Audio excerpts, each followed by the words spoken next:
Hi, my name is Michael Williams, and in this video I'm going to be showing you everything you need to know about the subtabs in the People tab of POCO 5.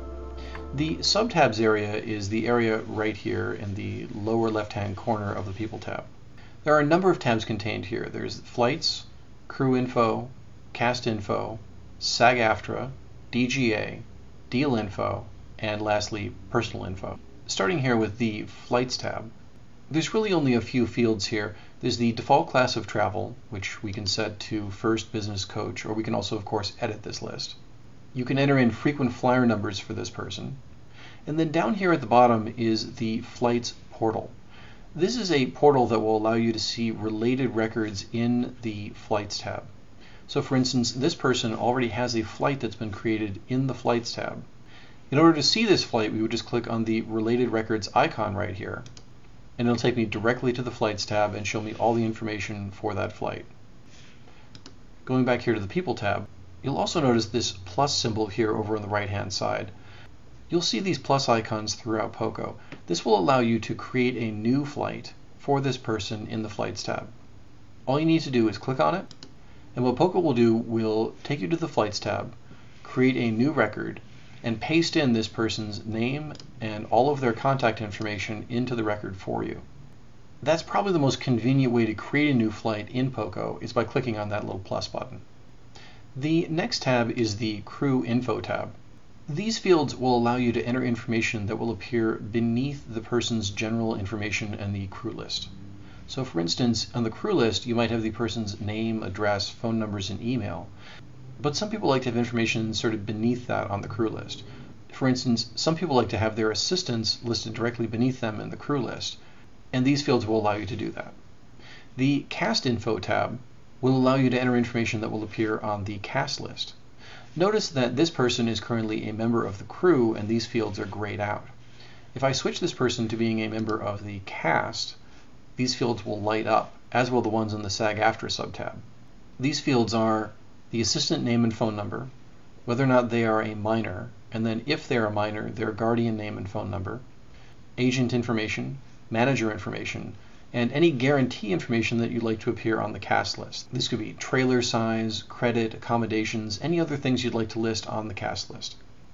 In the SAG-AFTRA subtab, you'll be entering in all the SAG-AFTRA information for this person, presuming that they're a cast member, and all of this information will appear on their SAG contracts or in SAG reports. Over here on the left-hand side is all the contract information.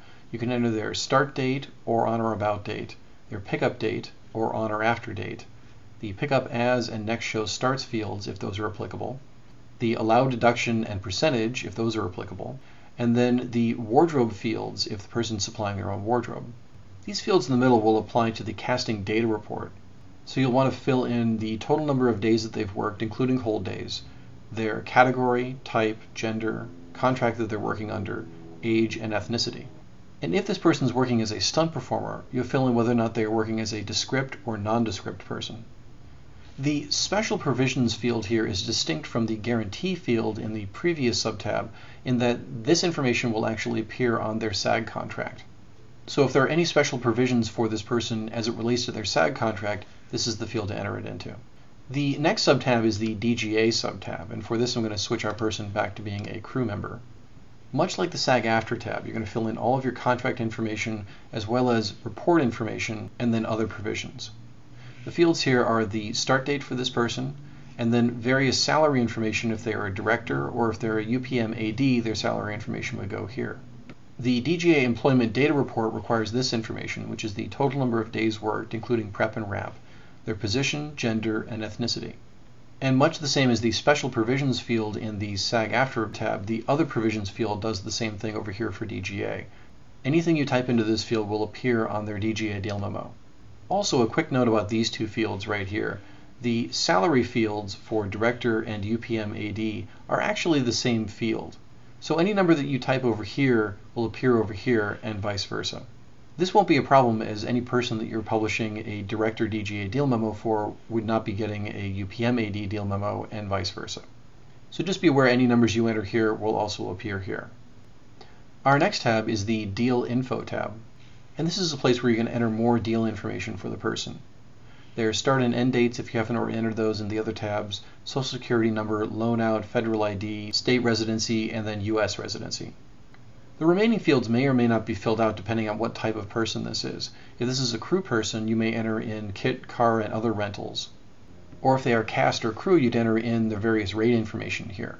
Remember that we've just entered rate information into the DGA subtab, so if they're DGA, this would be the one time where you wouldn't put in any rate information here.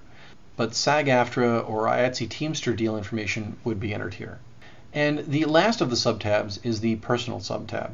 And this is where we're going to be entering in a number of pieces of personal information about this person. Their date of birth, the size and count of any crew gifts they might receive, t-shirts, jackets, what have you. You can use this pull-down list to set their size, and then the field right here would be the number of items they're set to receive. If you wanted to print out mailing labels for each person, you can actually paste in the address information that you've already entered here in the Contact subtab by clicking on this little arrow icon right here. Just click on the arrow, and the address will be pasted in from above. In the lower left-hand corner, you'll set the diet and allergies for this person. If they have any dietary restrictions, vegetarian, what have you, you can set it here. And then allergies, you can set that here as well. These can be important for handing off to caterers and medics. If this person would like to have other people CC'd on every email message that they receive, this field right here is where you would put those addresses. Some people have assistants or managers or agents or other people that they want to have copied on every email that they receive. Entering email addresses here, separated by a comma if you have more than one, will tell POCO to CC all of these people anytime that this person gets an email. And lastly, in the lower right-hand corner are the emergency contact info fields. Here you're going to set the name, relationship, and phone number of their emergency contact. And that about covers it for the subtabs in the People tab of POCO 5. Be sure to hit us up on both our Facebook and our Twitter feeds. We would love to hear what you think of the product. Thanks again, and we really hope that you enjoy using POCO 5.